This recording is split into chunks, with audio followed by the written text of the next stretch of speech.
বাংলাদেশ তো দুই ভাগই ভাগ, ঠিক না? এই যুবকরা দুই ভাগে বিভক্ত। কি আর্জেন্টিনা? হ্যাঁ, শুধু যুবক না, ঘরের মহিলারা পর্যন্ত। অধিকাংশ ঘরে ঝগড়া চলতেছে আর্জেন্টিনা আর ব্রাজিল লয়ে, অত কথা চিনেই না। সারা আর্জেন্টিনা 100 বাঙালি আছে কিনা সন্দেহ আমার। 100 হবে না। হ্যাঁ, ব্রাজিলে আছে, তাও 500-র উপরে হবে না। 500 হবে না, আমার কাছে ডাটা আছে।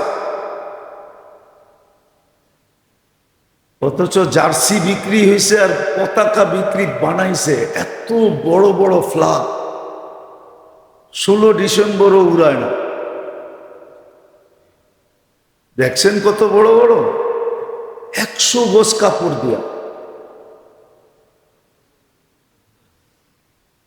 পাগলামিরও একটা সীমা আছে, সীমা ছাড়াই গেছে বাংলাদেশ।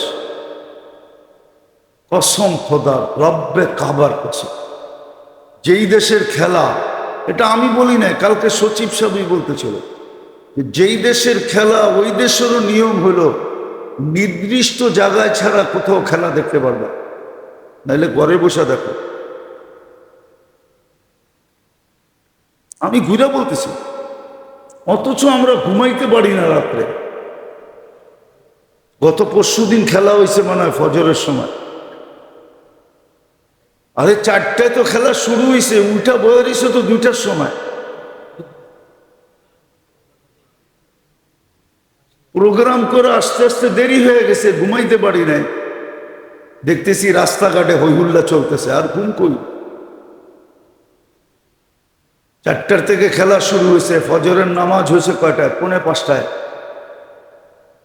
ঠিক না? নামাজ নাই, বুড়া বুড়া মানুষ। শুধু চ্যাংরা হইতো তাহলে মেনা নিতাম। চ্যাংরা বোঝেন? এই যে এডি চ্যাংরা তো না, বুড়া বুড়া। ফজরের পরে সবক পড়াইছি, তারপরে যায়া ঘুমাইছি, তারপরে 1.5 ঘন্টা বসে ছিলাম। হইহুল্লার পরে যায়া ঘুমাইছি।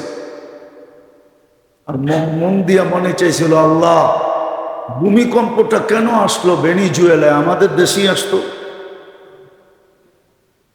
বদদোয়া দিতেছি না, আল্লাহ হেফাজত করুক, করছে করবেও আশা করি। এই মাসেই তো 4টা ভূমিকম্প আসলো, ঠিক না? সতর্ক করলো, বেঁচে গেছেন। শুধু ছোট একটা জায়গা বাংলাদেশ, এত ছোট জায়গার ভিতরে এত মসজিদ দুনিয়ার কোনো দেশে নাই। ওই মসজিদগুলোর কারণে বেঁচে গেছেন। 40,000-এর উপরে হেফজোখানার কারণে বেঁচে গেছেন। মাদ্রাসার কারণে বেঁচে গেছেন। বাংলাদেশের বেশিরভাগ ওলামা রাত্রে চোখের পানি ঝরায়, ওদের চোখের পানির কারণে বেঁচে গেছে। এলে বাঁচতেন না, সত্য বলতেছি, নাহলে বাঁচার সুযোগ ছিল।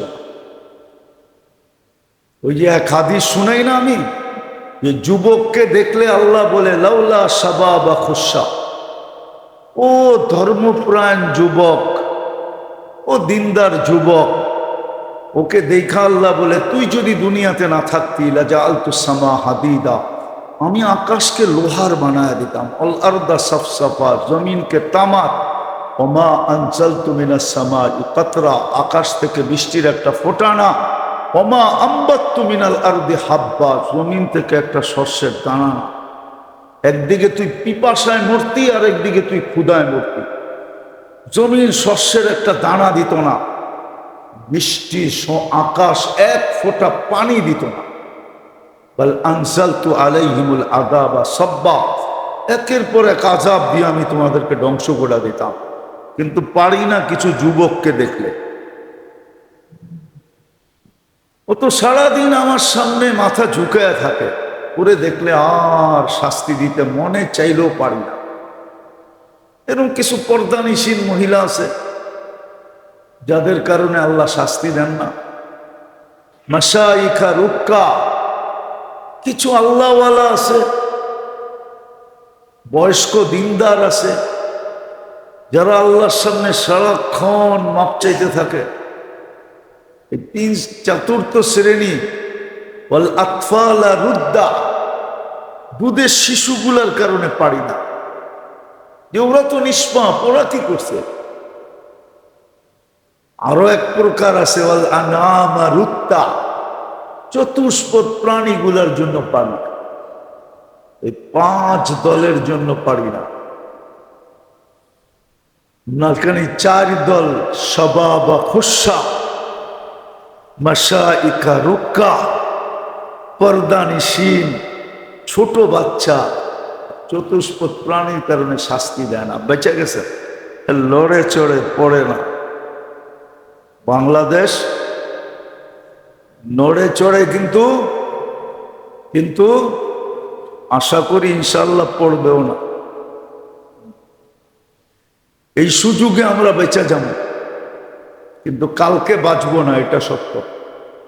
কালকে তো যেটা আমি বুঝাইতেছিলাম, তওবা করেন আধুনিক হওয়ার থেকে। আধুনিক হয়ে আমাকে বুঝাইতে হবে না।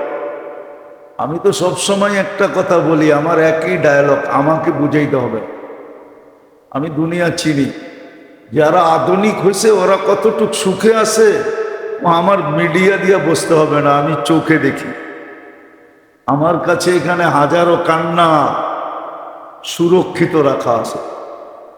আধুনিক দুনিয়া কতটুকু সুখী আমি জানি, কতটুকু সুখী এটা আমি জানি।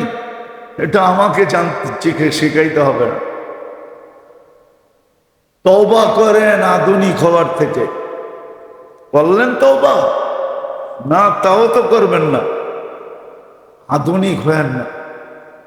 এনালোকেই থাকেন, এনালোকেই ভালো। সুন্নতের উপরে ওঠেন, নবীর আদর্শের উপরে ওঠেন, ইসলামের শিক্ষার উপরে ওঠেন। ইসলামের শিক্ষায় সুখ আছে, ইসলামের শিক্ষায় সুখ আছে, সুখ। ইসলামের শিক্ষায় সুখ আছে। ইসলামের শিক্ষা শিখলে স্বামী স্ত্রীকে কদর করতে শিখবে, স্বামী স্ত্রীকে কদর করবে, কদর কদর করবে। কিতাবে আছে, শোনায় দিব। একজনের ঘরে স্ত্রীর সাথে টুংটাং হয়ে গেছে, টুংটাং। কি টুংটাং বোঝেন না? এটাও তো বোঝেন না। দেখা কি টুংটাং কি? হ্যাঁ, কিসে? আরে টুংটাং কি? হালকা পাতলা ঝগড়া হয়ে গেছে, উমর রাদিয়াল্লাহু তাআলা আনহুর কাছে আসতেছে, এই স্ত্রীর ব্যাপারে অভিযোগ করবে আমিরুল মুমিনিন। আয়েশা দেখতেছে আমিরুল মুমিনিন বাইরে বসা, ভিতরে একটু আওয়াজ আসতেছে, ওইখানেও যা দেখে টুংটাং, ওইখানেও যা দেখে টুংটাং। বোঝেন তো? ফিরা যাইতেছে, তো আমিরুল মুমিনিন জিজ্ঞাসা করছে, ফিরাকে যেতেছো কেন? দেখলাম তো খুব জোরে আসতেছ, আর ব্রেকও খুব জোরে দিছ, ফিরা যাও কেন? যা বলতে আসছিলাম ওইটা তো আয়েশা এখানেও শুনতেছি, যার অভিযোগ করতে আসছিলাম যেটার, আয়েশা দেখতেছি এইখানেও এই কাহিনী চলতেছে। এই ওমর রাদিয়াল্লাহু তাআলা আনহু আয়েশা দিয়া বলতেছে, এই বেটা শোন, ও আমার বাচ্চা কাচ্চা পালন করে, আমার কাপড় ধোয়, আমার জন্য খাওয়া তৈরি করে, আমার বিছনাটা ঠিক করে, সমস্ত খেদমত আমার করে, তো ও একটা ইজ্জত পাওয়ার যোগ্য না? না যোগ্য না? তো সাহাবী বলতেছে, হ্যাঁ অবশ্যই যোগ্য। তো তাহলে একটু টুংটাং তো হবেই। তুই ওটা যদি সইতে না পারস তাহলে সংসার জোরছস কেন? তো শিখাইয়া দিছে কেমনে স্ত্রীকে ইজ্জত করতে হয়। হ্যাঁ, তো ভিতর থেকে আবার এই কথা শুনতেছে।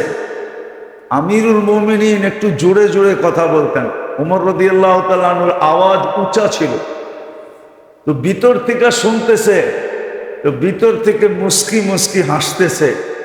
হ্যাঁ, হায় হায় হায়, কেমন শিক্ষা ছিল যে স্বামী স্ত্রীকে ইজ্জত করবে, আবার স্ত্রী স্বামীকে কদর করবে। কদর কি? কদর বোঝেন? কদর বোঝেন কি? মানে মিডিয়া মুডিয়া দেখেন টেকেন না, ঠিক না?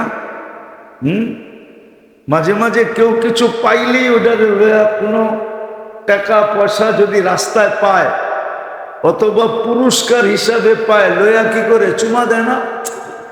কি দেখেন? ও খেলাখুলা তো দেখেনি আপনারা, ঠিক না? দেখেন না, গোল দিয়া ফুটবলটারই চুমা দেয়, ঠিক না? এটার নাম কদর। স্বামী স্ত্রীকে এরকম কদর করবে। একটু আগেও বলছিলাম, বুঝলে বসতেন, নাইলে বুঝবেন করতে পার। আল্লাহ রসুল কদর করতেছে, বলছে ঠোঁট কোন জায়গায় লাগায় পানি পান করছো বলো, আমি ওইখানে ঠোঁট লাগায় পানি পান করব। শুধু ওইখানে না,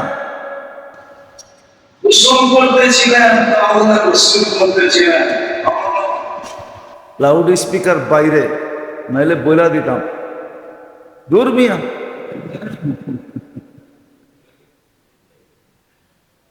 হ্যাঁ হ্যাঁ, মাঝে মাঝে দুইজনে একসাথে গোসল করো সুন্নত। আপনাকে ইমাম রে জিগান, বুখারী মুসলিম শরীফ পড়ায় জিগান, আম্মা জান আর আল্লাহর রসুল গোসল করতেন, ওই যে ইমামও হাসে। হ্যাঁ, ইমাম বুখারী শরীফে আছে, মুসলিম শরীফে আছে। আম্মা জান বলতেন, একবার আমি পানি উঠাইতাম, একবার আল্লাহ রসুল পানি উঠাইতো বালতির থেকে। এটা হলো কদর। কি কি কদর শিখেন তো নাই, এই জন্য তো ঘরে ঝগড়া হয়। খালি তাবিজ নিতে যান। কি? হ্যাঁ, পাইছেন এক ফাও হুজুর, ডেলি জুমার সময় আইলে দেখি বোতল আর বোতল, খালি কয় ফু দেন। হ্যাঁ, সামনের থেকে ভিজিট লাগায় দিমু, দেখি বোতল কয়টা আয়ে। ডাক্তাররা যদি এখন ভিজিট নিতে পারে 800, 1000, 2000, তো আমরা নিলে অসুবিধা কি? ঠিক না? কি কন? হ্যাঁ, বৈধ, এটা বুখারী শরীফে আছে। এটা বৈধ, কোনো অবৈধ জিনিস না। আপনাকে ইমাম সাহেবরে জিজ্ঞাসা করে। তো যেটা বুঝাইতেছিলাম, কদর নেই। হ্যাঁ, স্ত্রী স্বামীর কদর করে না, আর স্বামী স্ত্রীর ইজ্জত করে না, যেটা হাদিস থেকে প্রমাণ। প্রত্যেকে করবো, দুজনই আধুনিক। কি পোলা পান্ড বানাইতেছে আধুনিক, কি পড়ায়? English medium. কি? অথচ বলে বাঙালি, রক্ত দিছে বলে বাংলা ভাষার জন্য। আবার কি 21শে ফেব্রুয়ারিও পালন করে, ঠিক না? আবার গানও গায়, ঠিক না?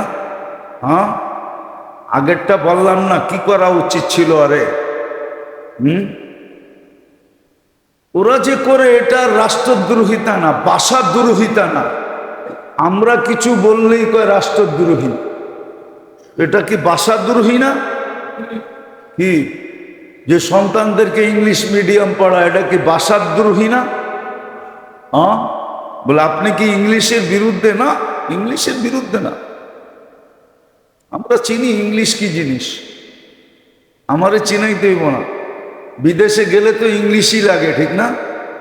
হ্যাঁ, বুঝি ইংলিশ কি জিনিস, কতটুক দরকার হয় এটা বুঝি আমি, আমারে বুঝেই দেব না।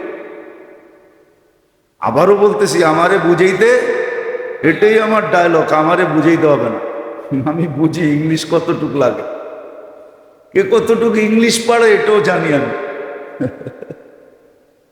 মাঝে মাঝে দেখা হয় তো ইমিগ্রেশনে, এখন তো নাই, ইমিগ্রেশন ফর্ম ফিল আপ করতে হয় না, দুই একটা দেশ ছাড়া কোনো দেশে নাই। অল্প কয়েকটা দেশ আছে। আমরা দেখি মাঝে মাঝে ইংলিশ আলাও আমাকে জিজ্ঞাসা করে, হুজুর এখানে কি লেখবো?